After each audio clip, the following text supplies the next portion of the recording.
because Josh has a good comment here that he is currently in a house separation. Oh, pardon me, I had my mouse over that. In-house separation. What is the healthiest way to approach the wife crossing boundaries of expected levels of interaction? She asked for divorce, so as she's working on getting a better paying job. We're in-house separated. I had expressed that I wanted to keep the focus on logistics, finances related to the kids, and anything involving the kids. Good.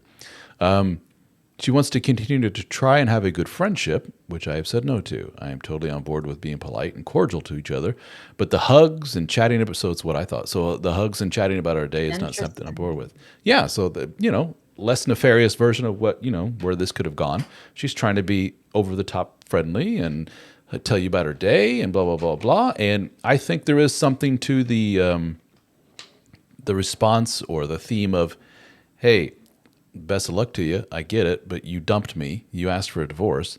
With that comes some negative repercussions. One is you lost your buddy. Sorry. And, Yeah. another version of this is husband, wife separated. They go live elsewhere, and soon-to-be ex-wife contacts soon-to-be ex-husband and said, a tree fell in the backyard. Do you think you could come and cut it up for me and haul it away or something like Mm-hmm. that? And I can't tell you, Mm-hmm. probably the majority of men that I talk to go, "You got it," and they run over there, and I'm the one, Yeah. and his friends and family also tell him, "It's not your responsibility anymore, dude. You're not that guy anymore." He's like, "Well, yeah, but who else is going to do it?" Well, that's not your concern. Who else is going to do it? That kind of applies to this Mm-hmm. as well. She comes home and says, "Let me tell you about my day, and da, da, da, da, da. Let me tell you about this guy that I'm seeing." I can't tell you how many times I heard that one. "Let me tell you about this guy that I'm dating, soon to be ex-husband," and the ex-husband's like, "What in the hell makes you think I want to Yeah. hear this?" It's like, "Well, we're buddies now." Mm-hmm. No, you have to put up, Josh, the drum roll, the word is boundaries. No, we don't. I don't feel comfortable with that. No, don't touch me. I don't feel comfortable Yeah. with that. And first of all, I think it's an excellent thing that you are acknowledging that you should be setting these boundaries, because so many men take way too long to acknowledge, like, oh shoot, I've really let this go on too long, for a lot of different reasons. And the ones that you've described, this kind of stuff really holds people back from appropriately moving on. Like I don't think I've ever gotten over a relationship by talking to them every day and staying in touch. It takes time, and it takes time away. And I think a lot of times what ends up happening is, I've seen this happen so many times, is the ex-wife, the ex-girlfriend, she still wants to keep him around emotionally. She still kind of, and deep down she may even want him to still want her, even if she doesn't want him. She still likes that he wants her. She still likes him helping out with things around the house, as you've described, him being emotionally available.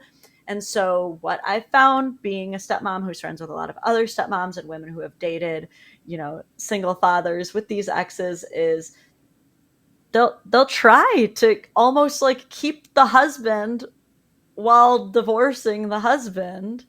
And you're going to have a really bad time dating if you keep that up. I can't tell you how many times, a friend of mine has tried dating a dad, and then finally she's just like, I can't deal with it. He's always going over there to help her out with this or that. Like, they're still Yep. married. Yep. They're still married. So there's no point in me dating him. And it points to and the reason why new girlfriend is so turned off by that points to some really mentally unhealthy stuff and lack of boundaries and everything else. And that's not attractive. It's just like, what do you mean you go help your ex-wife with everything else? She's an ex-wife. She's a big girl now. She can find other people to do those things for her. What are you doing? Why are you texting with your ex-wife? Why are you having conversations with her every night about, her life and her boyfriends? That's weird, dude. And it's right. It is weird. And to your point, why do you have to put those boundaries up? Especially Josh, in your particular circumstance, she asked you for divorce. I would presume then that there is still, if you're a human being, a lingering emotional tie between the two of you. Everyone likes to say, "Oh, kick that woman out in the curb and blah, blah, blah, and throw her stuff." No, it's usually, Easy. it's easy for me to say. It's way harder to do, because Exactly. you have a very natural tie to the person emotionally. And it is a form of addiction, if you want to look at it that way. You're used to this person day in and day out in your life and Mhm. everything else. And the only way to stop an addiction, as we know, using alcohol as an analogy, you put the bottle down, you don't touch it ever again, and you walk away from it. And when you go to a function and people are all drinking, you say, "Guys, I got to step away. I'm trying to stop drinking," and you turn around and go the other way. You don't stop addiction by taking a little sip every now and then. It doesn't work. You just go right back to where you were and all that pain and everything else. And same thing with her. So to your point, you're asking, you realize all of this. You need to put up these boundaries, but she's just a habitual line stepper, boundary crosser. And she's always with the hugs and the talking, and you repeatedly have to tell her, I don't want to talk about this. I don't want to do this. And you're saying, is there a better way to do that other than continuously reminding her? Well, other than get the hell away from her, limit that time, you know. If Yeah, start going to the gym. I was going to say how best to do that. If you both are working together to put the kiddos to bed and do all the other stuff, as soon as the final kiddo goes to bed, I'm out of here. Bye. She's going to say, where are you going? That's not really your concern anymore, soon to be ex-wife. I'm out of here. Maybe I'll be overnight somewhere. See you in the morning. I don't know. That's it could be gym. Could be just going to the library or bookstore to read, hang out with a buddy. Who knows? But get the hell away from her. You need to create that distance. And if there's a lot of quote unquote nice guy types, which is another word for codependent types, and if you still have very much an attachment to her and you still care for her and everything else, one way to look at this, to flip it, is to say this is best for her too. She needs to learn to be on her own. She's a big girl.